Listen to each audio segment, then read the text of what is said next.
My name is Kira Whitmore. I'm 32 years old, and a few weeks ago I realized that sometimes the moment a relationship ends isn't loud. It doesn't explode. It just quietly reveals what's already been breaking for a long time. Last September, I got engaged to my boyfriend of 4 years, Daniel Carter. He didn't cry when he proposed. He smiled, steady, confident, like everything in our future was already decided. I said yes without hesitation. We set a wedding date for June. We told our families. We booked a venue. On paper, it looked solid, predictable, safe. But about 2 months ago, something shifted. Not dramatically. Not in a way you can point to and say, that's the exact moment everything changed. It was quieter than that. Daniel started feeling further away, even when he was sitting right next to me. His phone was always face down on the table. He had late nights at work that didn't quite match the rhythm I'd known for years. Conversations felt shorter, thinner, like we were skimming the surface of something we used to dive into. There was no proof, nothing I could hold up and say, this is wrong. Just a feeling that refused to go away. And this is the part where a lot of people talk themselves out of their instincts. I did that too. I told myself it was stress. That work was busy. That relationships go through phases. I didn't jump to cheating. I didn't accuse him of anything. Instead, I suggested couples therapy. Not because I thought he was doing something behind my back, but because I could feel us slipping, and I didn't want to wait until it was too late to fix it. Daniel agreed, but not in a way that felt reassuring. More like compliance. Still, we found a therapist with Thursday evening availability. 1 hour a week, $175 a session. I paid for it. I made more, and honestly, I just wanted us to work. The first session was fine. Basic questions. How we met, what we valued, what we wanted from the future. Daniel was charming in that setting. Easy answers, light tone. If you didn't know us, you'd think we were fine. The second session went deeper. The therapist started asking about emotional needs, about communication, about how we handled conflict. I answered directly. Daniel didn't. He spoke around things, smiled through questions, redirected. It wasn't obvious unless you were paying attention, but I was. And so was the therapist. She noticed. I noticed. Daniel acted like it was nothing. Then came the third session, the one that ended everything. Our appointment was at 6 p.m. I left work early that day. I remember grabbing a coffee on the way, holding it in both hands like it could steady me. I got to the office at 5:50 and sat in the waiting room, watching the clock tick forward. 6 o'clock. Daniel wasn't there. I texted him, "Hey, I'm here. You on your way?" 6:05. Running a few minutes late. Start without me. I stared at the message for a second longer than necessary. It felt off, but still within the range of normal. People run late. People hit traffic. I told the therapist he was on his way. She nodded and suggested we begin with some individual reflection until he arrived. 6:15. Still nothing. I texted again. Everything okay? His reply came almost instantly. Too instantly. Yeah, just grabbing drinks with an old friend real quick. Lost track of time. Be there soon. I read it once. Then again. Then I felt something inside me. Settle. Not explode, not panic. Just settle. I turned my phone toward the therapist. He's getting drinks, I said quietly. Right now. During our couples therapy session, a session we had scheduled 2 weeks in advance. The therapist didn't react outwardly, but I could see it, the shift behind her eyes, the mental note being taken. How does that make you feel? She asked. And the answer came faster than I expected. Like I'm not a priority. She nodded gently. Is this a pattern?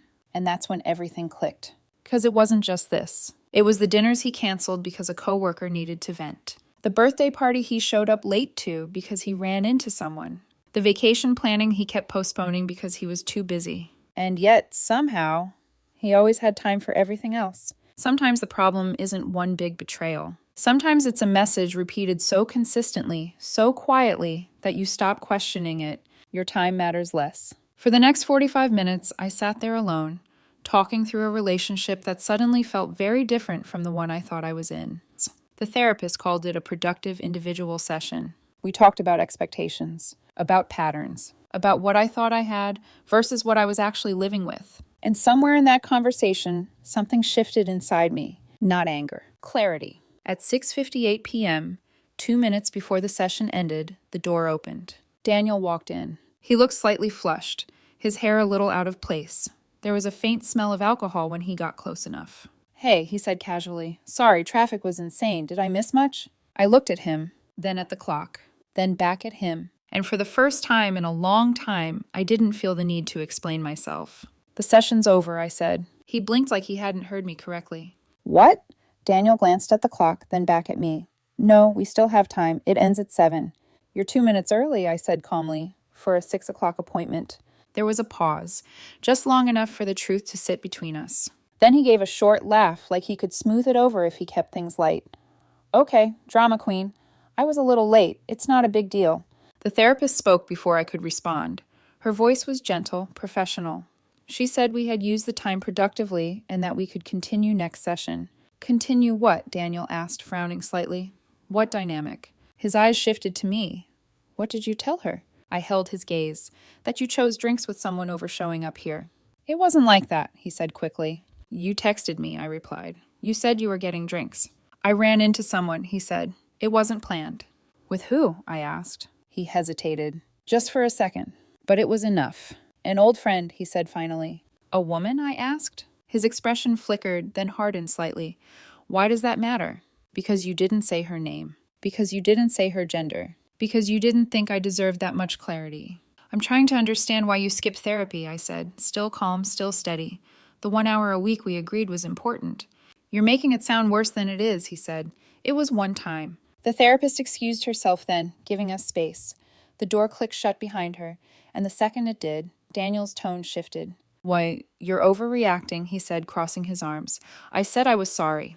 "You didn't," I said. He opened his mouth, then closed it. "And it's not one time," I added. "It's a pattern." "Oh, here we go," he muttered. "You sit in one session by yourself, and now you're the expert?" "I'm the expert on how this feels," I said. "And it feels like I don't matter." He rolled his eyes like I'd just confirmed something annoying. "What do you want me to do, Kira? Grovel?" I didn't answer right away, because I realized I didn't want anything from him in that moment. Not an apology, not an explanation, just the truth. And he wasn't giving me that. We left the office separately. He had driven himself. At the time, that detail hadn't meant anything. Now it did. It's easier to disappear when you already have your own way out. The drive home felt longer than usual, not because of traffic, but because my mind had gone quiet. No spiraling thoughts, no rehearsing arguments. Just a steady, uncomfortable clarity. When I got home, Daniel was already there. He acted like nothing had happened. "Hey," he said from the kitchen. "I was thinking we could do Thai tonight. You want pad see ew or curry?" Like we hadn't just sat across from each other in a therapist's office, watching something important fall apart. I set my keys down slowly. "Pad see ew is fine," I said. We ate at the table. He made small talk. Work. A show he'd been watching. Something his coworker said. His tone was casual. Easy. Normal. I answered when necessary. Short. Neutral. Not to punish him. But because I didn't trust myself to speak freely without turning it into something louder than I wanted. Around 10 that night, he set his fork down a little harder than necessary. "Are you seriously still mad about this?" he asked. I looked up at him. There it was. Not concern. Not curiosity. Irritation. "I'm reconsidering the engagement," I said. The words landed between us like something heavy and final. He froze. What?" he asked, like his brain needed time to catch up. "I'm reconsidering whether I want to marry someone who can't show up for 1 hour a week," I said. "Someone who lies and then acts like I'm the problem for noticing." His face changed fast. Confusion. Then anger. Then something sharper. "You're blowing this way out of proportion," he said. "It was one mistake." "It wasn't one mistake," I said. "It was a choice." He stood up from the table. "You're being controlling." I didn't react. "You always do this," he continued. "You take something small and turn it into this huge thing, like you're just waiting for a reason to leave." I let him talk, because I'd heard versions of this before. Not the exact words, but the pattern. Deflect, minimize, blame. "I'm not looking for a reason," I said quietly. "I'm responding to one." He laughed once, sharp and disbelieving. "Over drinks." "Over what it represents," I said. That seemed to frustrate him more than anything, because it wasn't loud. It wasn't emotional. It was just certain. He shook his head, grabbed his phone, paced once across the room. This is insane," he muttered.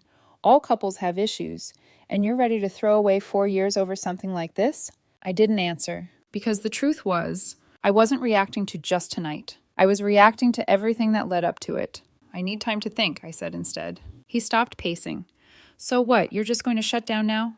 "I'm going to sleep in the guest room," I said. That night, I lay awake longer than I expected. Not because I was second-guessing myself, but because I was replaying things. Moments I had dismissed, excuses I had accepted, ways I had adjusted myself to keep things smooth. And for the first time, I saw them clearly, not as isolated incidents, but as a pattern. The next morning, Daniel left for work without saying goodbye. The apartment felt different after he walked out, quieter. Not empty, just honest. I made coffee, sat at the kitchen table, opened my laptop, and started going through everything. Our finances weren't shared, thankfully. The lease was in my name. I had signed it before he moved in. Utilities were straightforward. Subscriptions, furniture. What was mine? What was his? It felt cold, clinical, but also grounding. When emotions get loud, details give you something solid to hold on to. A few days later, I came home to a note on the counter. "We need to talk tonight. Please don't make any decisions until we do." I read it twice, then set it down. At work, I barely focused. I told my friend Maya the short version over lunch. She didn't hesitate. "Why, he skipped therapy to get drinks with another woman," she said. "That's not a red flag, Kira. That's a red banner." I let out a quiet breath, because hearing it out loud made it harder to soften. That evening, Daniel came home with takeout from my favorite Thai place. Same order, same tone, like he was trying to rewind us back to before. We sat at the table again. He took a deep breath. "I know I messed up," he said. "I should have been there." I didn't interrupt. "The truth is, therapy's been hard for me," he continued. "It feels like admitting something's broken. And when I ran into my friend, it just felt easier to avoid it for a bit." Easier. That word stayed with me. "It was wrong," he added. "I know that now." He looked at me, softer this time. "I love you, Kira. I want to marry you. Just give me another chance." I nodded slowly, then asked the only question that mattered. "Who was she?" He blinked. "What?"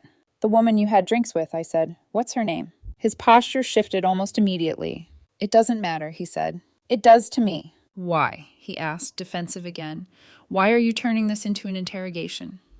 "I'm asking a simple question," I said. He exhaled sharply, looked away, then said the one thing that made everything inside me settle completely. "Her name is not relevant." I sat there for a second, just looking at him. Then I stood up. "I think we should take a break," I said. His head snapped back toward me. "A break?" he repeated. "Are you serious right now?" "I need space," I said, "to figure out what I actually want." "You need space because I was late one time?" he said, voice rising. "I need space because you won't even tell me who you were with," I replied. He stared at me like he didn't recognize me anymore. Then the anger came back. "You're paranoid," he said. "You're going to throw away everything over nothing." "I'm not paranoid," I said. "I'm paying attention." That landed harder than anything else I'd said. He grabbed his keys. "Fine," he snapped. "You want space? Take it." The door slammed behind him hard enough to rattle the walls. 20 minutes later, my phone lit up. "Staying at my sister's? Hope you're happy." I looked at the message, then set my phone face down, and didn't respond. The next morning, I started making lists. Not dramatic ones, not revenge fantasies or late-night speeches I'd never actually say. Just practical things. What belonged to me? What belonged to Daniel? What we had bought together? What I was willing to let go of? What I absolutely was not. It sounds cold when I say it like that, but it didn't feel cold. It felt stabilizing. When your emotions are trying to drag you in 10 directions at once, there is something strangely comforting about a legal pad, a black pen, and a list with boxes you can check. By Sunday afternoon, I had already separated half the apartment in my head. That was when his sister showed up. Her name was Lauren. I'd known her for years. We weren't close, but we'd always been cordial. She was usually warm in a slightly guarded way, the kind of person who measured her words before she gave them to you. Not that day. The moment I opened the door, I could see she'd come ready for a fight. "What the hell is wrong with you?" she demanded, before I'd even stepped back. I leaned one shoulder against the frame. "Hello to you, too." "My brother is devastated," she said. "He made one mistake, and you're ready to destroy your whole relationship over it?"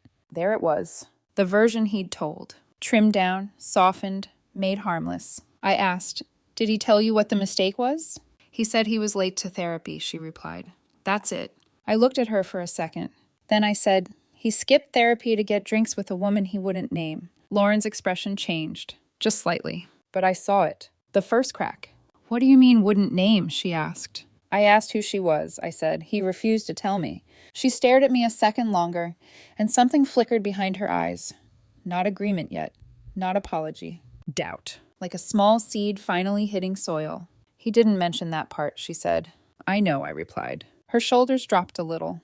Some of the certainty went out of her. For a moment, she looked less like a furious sister and more like someone trying to calculate how much of the story she'd been handed had been rearranged before it reached her. She didn't apologize. Not then.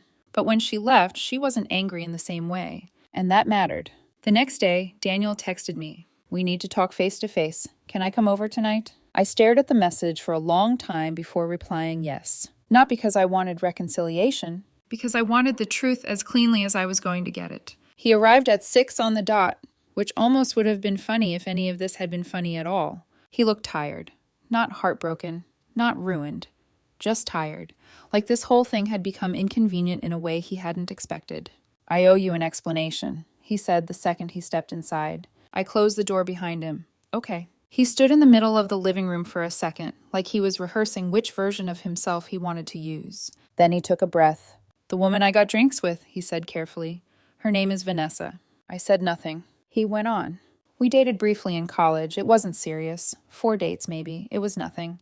I looked at him and felt that strange calm settle over me again. Not because it didn't hurt. Because the truth, once it finally arrives, has a way of draining all the noise out of a room. "So," I said, "you skip couples therapy to get drinks with a woman you used to date." "She's not really an ex," he said too quickly. "It was barely anything." I almost laughed at that. Not because it was funny. Because that was the argument he had chosen. Not "I should have told you." Not "I'm sorry I lied." Just this weak little technicality. Like the number of dates somehow changed the meaning of the choice. "You lied to me," I said. "I didn't lie." "You said you were running late. You were already sitting in a bar." He rubbed a hand over his face. "I didn't tell you the whole story because I knew you'd react like this." "Like what?" "Like this," he said, gesturing at me like my stillness itself was unreasonable. Cold. Interrogating me. Acting like I cheated when I didn't. I folded my arms. I'm acting like someone who expected honesty from the man she was supposed to marry. That hit him harder than I expected. His face tightened. For a second, I think he wanted to argue with the word supposed. But he didn't. We talked for another hour, and the conversation went nowhere because every apology he offered came wrapped in a defense. "I'm sorry, but you're making it bigger than it was." "I'm sorry, but nothing happened." "I'm sorry, but I knew you'd overthink it." "I'm sorry, but..." There was always a but, and after enough of them, the apology itself started to sound like decoration, something placed on top of the real message to make it easier to swallow. Finally, I asked for the ring back. Not loudly, not dramatically, just plainly. "Give me the ring, Daniel." He stared at me like I'd slapped him. "You can't be serious." "I am." His eyes went glossy almost instantly. And for one sharp, disorienting second, I felt the old reflex rise in me, the one that wanted to soothe, to soften, to explain. But I didn't, because I had done enough of that already. "You're being cruel," he said. "No," I replied. "I'm being clear." He looked away, jaw tight. "I need time to think," he said finally. My stomach turned at the irony of that, but I let it pass. "You have until the end of the week to get your things," I told him. He left still wearing the ring. The door closed behind him, and I stood there in the silence, staring at the space where he had been. I wish I could say I felt powerful. I didn't. I felt sick, sad, hollowed out in a very specific way that only happens when something you invested years into starts collapsing under the weight of things you can no longer deny. After that, I heard from everyone except him. His mother called and left a voicemail telling me I was blowing up my future over a misunderstanding. I deleted it. One of his closest friends texted me to say I was a control freak and that Daniel deserved someone less suspicious. I blocked her. My phone started to feel like a little storm system I carried from room to room. Buzz, judgment, buzz, blame, buzz, revisionist history. I kept everything on silent. And the strangest part was, I wasn't even angry anymore. Not really. Anger would have been easier. Anger is hot. It gives you movement. What I felt was colder than that.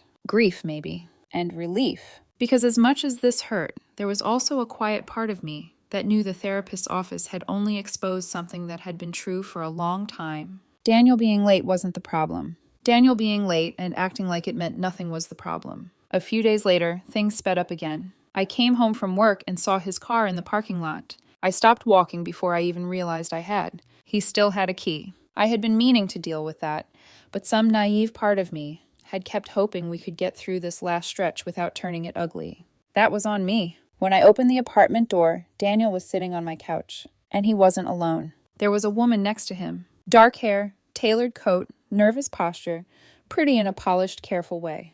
She stood up the second she saw me, as if she already understood she shouldn't have been there. My pulse went slow and heavy. "What is this?" I asked. Daniel rose too quickly. "Kira, wait, just listen." The woman gave him a look I couldn't fully read. Then she looked back at me and said, "I'm Vanessa." Of course she was. I set my bag down with deliberate care because suddenly every movement felt important. Every reaction, every silence. Daniel stepped toward me. She wanted to come explain, to clear things up. I stared at him. "You brought the woman you hid from me into my apartment," I said, very quietly, "to clear things up." Vanessa looked embarrassed. Daniel looked annoyed that I wasn't receiving the gesture the way he'd imagined. "Nothing happened between us," Vanessa said quickly. "He's telling the truth about that. We just got drinks and talked." I turned to her. "And did you know he was engaged before the drinks or after?" The room went still. Vanessa's eyes moved to Daniel for half a second. "That was enough." "After," she said. Daniel swore under his breath. "That's not fair." I looked at him then, really looked at him, and I think that was the moment something final broke. Not because I thought he had slept with her, because even now, even here, with both of them standing in front of me, the truth was still arriving in pieces, still having to be dragged out by direct questions, still trying to disguise itself as misunderstanding. Vanessa folded her hands together. "I honestly didn't know what was going on until he mentioned you. And for what it's worth, I told him this whole thing was a bad idea." Bad idea? That, at least, was the most accurate phrase anyone had used all week. Then she added carefully, "He also said you two were complicated." I almost smiled at that. Complicated. A useful word. Vague enough to hide inside. Soft enough to avoid responsibility. Daniel looked at her sharply. "Vanessa." "What?" she snapped back, suddenly done protecting him. "You asked me to come here." Then she turned to me again. "I'm sorry," she said. "I wouldn't have come if I knew he was trying to use me as some kind of proof." That was the most honest sentence spoken in my living room all week. She grabbed her bag and headed for the door. Daniel called after her once, but not strongly. He knew it was over. She knew it was over. So did I. The second the door shut behind her, he turned on me. "I brought her here to show you there was nothing to worry about." I let out a quiet breath. "And you're still doing it," I said. "Doing what?" "Trying to manage my reaction instead of telling the truth." He threw his hands up. "I cannot win with you." "You could have told me the truth from the start," I said. "That would have been a start." He stared at me, breathing hard, all irritation and injury and disbelief, as if this whole collapse had happened to him, as if he were the victim of my standards instead of the architect of his own mess. For a few seconds after Vanessa left, the apartment felt too quiet. Like everything that had been building for weeks had finally landed, and now there was nothing left to soften it. Daniel ran a hand through his hair, pacing once like he needed movement to stay in control of himself. "This is exactly what I was trying to avoid," he said. "You blowing this up into something it's not." I let that sit for a moment. Then I said, "You brought your ex-girlfriend into my apartment without telling me, to prove that you didn't lie." "She's not my ex like that," he snapped. "It doesn't matter what label you want to use," I replied. "You hid her. That's what matters." He shook his head, frustrated, like I was refusing to follow a script he had already decided made sense. "You're impossible," he muttered. And that word, impossible, landed differently than he intended. Because for the first time, I didn't feel the need to prove him wrong. I didn't feel the need to defend myself at all. "I think we're done," I said. The room stilled. He stared at me like he was waiting for me to take it back. When I didn't, something in him hardened. "Fine," he said, his voice dropping into something colder, "if that's how you want it." He reached for his hand, yanked the engagement ring off, and threw it toward me. I caught it instinctively. It felt heavier than it should have. Not physically, emotionally, like catching something small and final and dangerous all at once. "We're done," he repeated. I nodded once. "Yes, we are." "I can't be with someone who doesn't trust me," he added. I held his gaze. "You can't be with someone who won't accept being lied to," I said. "There's a difference." That was the last real thing either of us said. He grabbed his keys, slammed the door behind him one more time, and just like that, 4 years ended in a series of echoes. That night, I changed the locks. Not out of anger. Out of clarity. I packed the rest of his things over the next day. Clothes, shoes, small pieces of a life that no longer belonged in mine. I dropped everything off at his sister Lauren's place. She opened the door slower this time. No accusation in her posture, just something quieter. "Thank you," she said, taking the boxes. I nodded. "Take care of him." She hesitated, then said, "For what it's worth, I talked to him. About what you said. The pattern." I didn't respond. "He got defensive," she added, which kind of told me everything. There it was again. That word, Pattern. It had started as something I couldn't quite articulate. Now it was the only thing that made sense. "I'm sorry for how I showed up the other day," Lauren said finally. "You didn't deserve that." I gave her a small nod. That was enough. After that, the messages from Daniel came in waves. "I miss you." "This is a mistake." "You're overreacting. You'll regret this." They shifted tone every few hours, like he was trying different versions of himself to see which one would get a response. None of them did. I blocked his number, then his email, then any path that still connected him to me. His mother called one last time. I almost didn't answer, but something in me wanted to close that loop properly. "You've broken my son's heart," she said immediately. I leaned against the kitchen counter, steady. "He broke his own," I replied. "I just responded to it." "It was just drinks," she insisted. "You're throwing everything away over nothing." "Not over drinks," I said. "Over lies. Over a pattern that made those lies predictable." There was a pause. "What pattern?" she asked. And for a second, I thought about explaining everything. Every canceled plan. Every excuse. Every moment I had been made to feel like asking for basic respect was asking for too much. But then I realized something. It wasn't my job to convince her. "Ask your son," I said. "Ask him how many times he showed up late. How many times he chose something else. How many times he avoided accountability." She didn't respond right away. Then quietly, "You're twisting things." "I'm describing them," I said. She hung up. After that, the noise stopped. No more calls. No more messages. Just silence. A few days later, the therapist reached out. She said she doesn't usually do that, but given how our last session ended, she wanted to check in. I gave her the short version. She listened. Then she said something that stayed with me. "That session felt productive because you were ready to see what was already there." I sat with that for a long time after we hung up, ready to see what was already there. Not something new, not something sudden, something I had been living with and explaining away. I took a few individual sessions with her after that, not because I thought I was broken, but because I wanted to understand why I had stayed as long as I did. We talked about patterns, his and mine, why I kept giving the benefit of the doubt, why I kept lowering the standard, why it took a missed appointment, a single ordinary Thursday evening, for everything to finally come into focus. A few weeks later, the apartment felt like mine again. I deep cleaned everything, rearranged the furniture, donated things that carried too many memories. I kept what I needed, let go of what I didn't. The ring went back to my family. My mother didn't say "I told you so." She didn't have to. "You always tried to make it work," she said gently, "even when it wasn't being matched." I nodded, because that was true. I also heard, through mutual friends, that Daniel had been telling people I was controlling, that I had overreacted, that I refused to hear his side. The story wasn't surprising. A few people believed him. Most didn't. The people who knew me knew better. Lauren sent one last message. "For what it's worth, I see it now. I'm sorry." I didn't reply, but I appreciated it, and that was enough. Since then, Daniel hasn't reached out again. His mother's number is still blocked. Work has been busy. My friend Maya keeps dragging me out to things I would have said no to before. I'm not rushing into anything new. I'm not even trying to replace what I lost. Because the truth is, I don't feel like I lost something. I feel like I stopped holding on to something that had already let go of me. For years, I was with someone who made me feel like asking for honesty was asking for too much. Someone who treated my time like it was flexible, optional, secondary. Someone who, when confronted, made me question my own reactions instead of his behavior. That's not a partnership. That's a slow exit. And it had been happening long before that Thursday. Sitting in that therapist's office alone, I finally said something out loud that I had been avoiding for months. Maybe longer. The relationship was already over. He just hadn't bothered to say it. Skipping the session wasn't the end. It was the symptom.